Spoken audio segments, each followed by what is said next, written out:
Thank you, Jamie. And unbelievably, a moment ago, during the interview, you saw that Casey Kane became our 24th different leader today. And now he is dropping.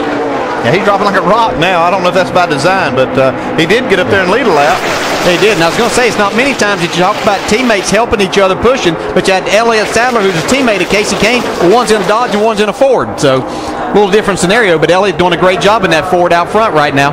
Elliott trying to hang on. If the rains had come 30 seconds earlier in February, Elliott Sadler would have won the Daytona 500. Look at Montoya go here. Man, he jumped from 5th all the way to 2nd right there.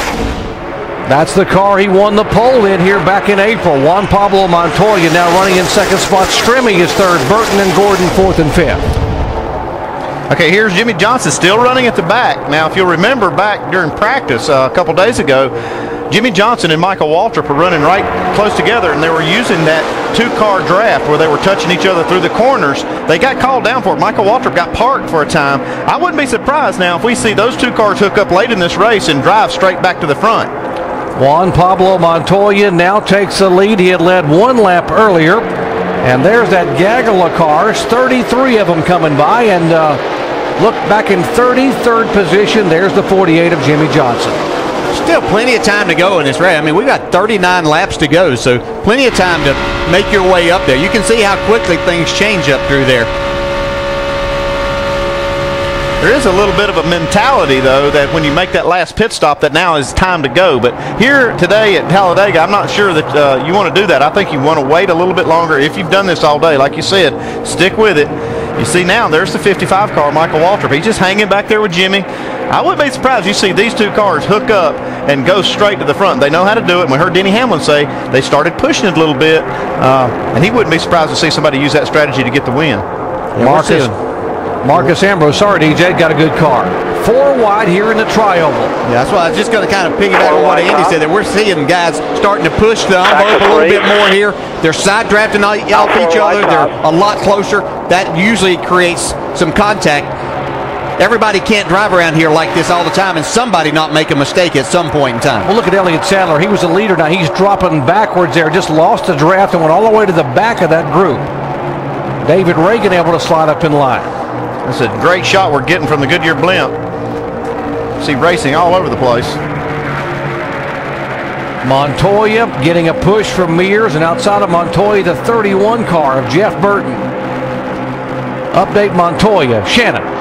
Juan Pablo Montoya having a great run today. I spoke with his crew chief, Brian Patty, right after that last pit stop. I said, how close are you guys on fuel? And he said, we are good to go. Now, if there's a green-white checkered, that might be a different story, but we're good to go to the end. Good on fuel, and I got to believe they're pretty good on nerves. Juan Pablo Montoya, the faster you go, the better he likes it. See Marcus Ambrose now. He's still working that top side of the racetrack, and his car's banged up. We saw him in there working on it in the pits. They've done a good job of repairing that left rear quarter panel. Yeah, it's banged up all the way to the front right now, though. Marcus, great push here. Absolutely. 4 top 5 finishes with Ambrose, 2nd at Watkins Glen, 3rd at Infineon and Bristol, and 4th at Talladega here in April. Now check out the bottom lane. Here comes Jamie McMurray. Remember the beginning of the race? He took off to the back. Now he feels it's time to go right now. I will say one thing. We're right beside the NASCAR control tower over here, and as the business has picked up out here, these guys that were sitting down, now they're standing up. They've got their binoculars out, so they're paying a lot more attention to what's going on right now too. They call it the wild card race in the chase. Mark Martin says it's the lottery. It is a high-speed game of chance here at Talladega. Anything can happen, and it usually does here in the final laps. Oh, it's the most nerve-wracking racing you'll do. You've got a death grip on the steering wheel right now with everything that's going on out there. But hopefully you can make it to the end. You look back and say, man, that was a lot of fun to do that. If you're wondering where Jimmy Johnson is, our points leader and 3-time champion, he's riding back there, trying to ride in some clean space. Johnson being shown right now back in 33rd position. Dave. And I think the guy last shown in 34th might be that 55 car, maybe 35th, Michael Waltrip back there. Andy, to your point, Jimmy was asked about that during the rain delay on Saturday in the press room, and Jimmy said, oh yeah, we took off, me and the 55, and I certainly hope I can find him late in the race. He's not going to have to look too far to find him. Just look in that mirror. He's hanging back there waiting also. And it would make a bit of sense to charge up through there right now, because this is the most intense part of the race now, this last part. And this is when you can actually get in a wreck. I mean, the wreck can happen up front. If you're going to employ this strategy, it's best to stay back there as long as possible. Yeah, and I don't mean to repeat myself, but the one thing that I've said, and I told Jimmy Johnson, you have to make sure in those last 5 laps you're moving forward the whole time. If you go up there too soon, you're going to find yourself getting passed by those other guys that are coming back forward. Timing's what it's all about here, and you have to wait. You know, trying to be patient right now is difficult. You see those guys racing, you want to get up there and do it, but you've waited this long, you've got to wait till the right time. I tell you guys, we were talking to Tony Stewart, or we were listening to Stewart earlier, him and Newman, they said with 30 to go, they're going to go for it. So we've got 4 more laps to see if these guys pick up the throttle and try to drive this thing up through the field.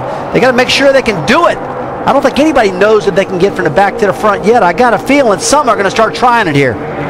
There they are lined up, Rusty, right together. This, as you spoke about, 26th and 27th, Ryan Newman and Tony Stewart. Stewart, who won this race at Talladega, the first time he had won a Cup race at Talladega 1 year ago. You know, Jimmy Johnson is in the best spot right here. He's able to hang on to the tail end of this draft, and if something happens in front of him, he can just stand on the brakes and not worry about getting run over from behind. That's the problem if you're in the middle of the pack. You can't try to avoid without getting run over. It is Talladega. They run 2 wide and 3 wide at over 195 miles an hour. And right now we have 35 cars on the lead lap. 25 different drivers have led, and we have had 54 lead changes. And folks, business is going to pick up. Back after this message and a word from our ABC station.